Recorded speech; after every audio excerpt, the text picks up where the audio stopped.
विधान परिषदेच्या निवडणुकीचा निकाल थोड्या वेळापूर्वीच जाहीर झाला आणि महायुतीचे उमेदवार राजाभाऊ राऊत यांनी या निवडणुकीत विजय मिळवला. आपले नेतृत्व सिद्ध त्यांनी केलं. खासदार धैर्यशील मोहिते पाटील यांनी या निवडणुकीत खूप मोठी चुरस आहे आणि आमच्या मागे अदृश्य शक्ती आहे असा सुरुवातीपासूनचाच दावा केला. परंतु हे सगळे दावे राजाभाऊ राऊत यांनी मोडून काढलेले आहेत. या निवडणुकीच्या निकालानंतर आता संपूर्ण जिल्ह्याच्या राजकारणाची समीकरणे झपाट्याने बदलणार असल्याचे दिसू लागलेले आहे. विधान परिषदेची निवडणूक बिनविरोध व्हावी यासाठी महायुतीचे सुरुवातीपासूनच प्रयत्न सुरू होते. तशा हालचालीही दिसत होत्या. पण नाहक धैर्यशील मोहिते पाटील यांनी ही निवडणूक प्रतिष्ठेची करायचं ठरवलं होतं आणि तसा त्यांनी प्रयत्न केला. ना त्यांच्याजवळ निवडणुकीत हवे असणारे किमान संख्याबळ होते, ना महायुतीला टक्कर देण्यासाठी त्यांच्याकडे ताकद होती. पण तरीही लोकशाही आहे, प्रत्येकालाच निवडणुकीत आपले नशीब आजमावण्याचा अधिकार आहे. पण किमान आपल्याकडे पुरेसे संख्याबळ नाही आणि महायुतीचे स्थानिक स्वराज्य संस्थेत मोठे प्राबल्य आहे. हे लक्षात घेऊन धैर्यशील मोहिते पाटील यांनी पावले टाकायला हवी होती. पण त्यांनी तसं केलं नाही आणि त्यांच्या तोंडावर पडण्याची ही वेळ आली. वसंतराव देशमुखांचा हा जसा पराभव आहे तसाच त्यापेक्षा दारुण पराभव हा मोहिते पाटलांचा झालेला आहे. राजेंद्र राऊत यांनी जिल्ह्यात तयार केलेली मजबूत फळी त्यांनी स्थानिक स्वराज्य संस्थांच्या निवडणुकीत पैकीच्या पैकी जागा मिळवत दाखवून दिलेल्या होत्या. राजकीय कौशल्य आणि मुख्यमंत्री देवेंद्र फडणवीस यांची त्यांच्यावर असलेली खास मर्जी त्यांच्या सातत्याने त्यांना ती बळ देत गेली.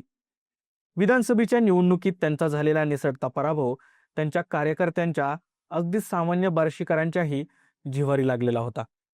विधानसभेच्या निवडणुकीतील पराभवाचा वचपा काढण्यासाठी त्यांना एक संधी हवी होती आणि ती या निवडणुकीच्या निमित्ताने त्यांना मिळाली. त्यांनी मतदारांशी तालुक्यात जाऊन संपर्क केला, नेत्यांच्या भेटीगाठी घेतल्या. त्यांच्यातील आक्रमक पण तरीही संयमी आणि संतुलित नेता सगळ्यांना भावत गेला. आज जिल्हा परिषदेवर त्यांचं वर्चस्व, बार्शी मार्केट कमिटीवर ते नगरपालिकेपर्यंत त्यांचं वर्चस्व, जिल्ह्यातील एक उमदे नेतृत्व म्हणून त्यांच्याकडे पाहिलं जात आहे. असं असताना देखील धैर्यशील मोहिते पाटील यांनी थेट त्यांनाच आव्हान देत अदृश्य शक्तीचा मुद्दा उपस्थित करत संभ्रम निर्माण करण्याचा प्रयत्न केला.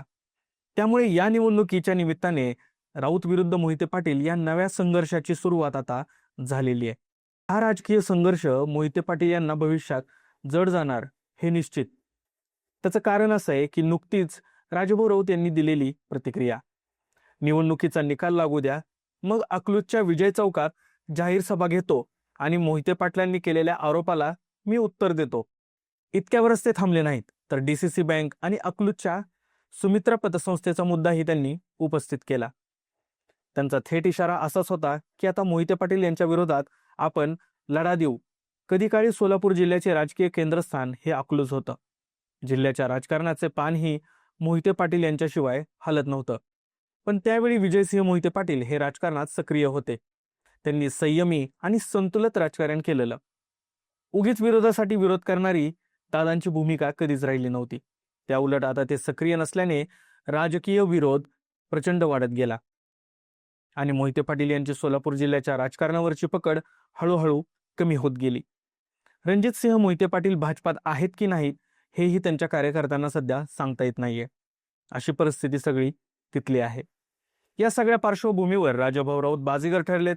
सोलापूर जिल्ह्याच्या राजकारणाचा केंद्रबिंदू आता बार्शीकडे सरकलाय. अनेक घडामोडी आगामी काळात पाहायला मिळणार आहेत.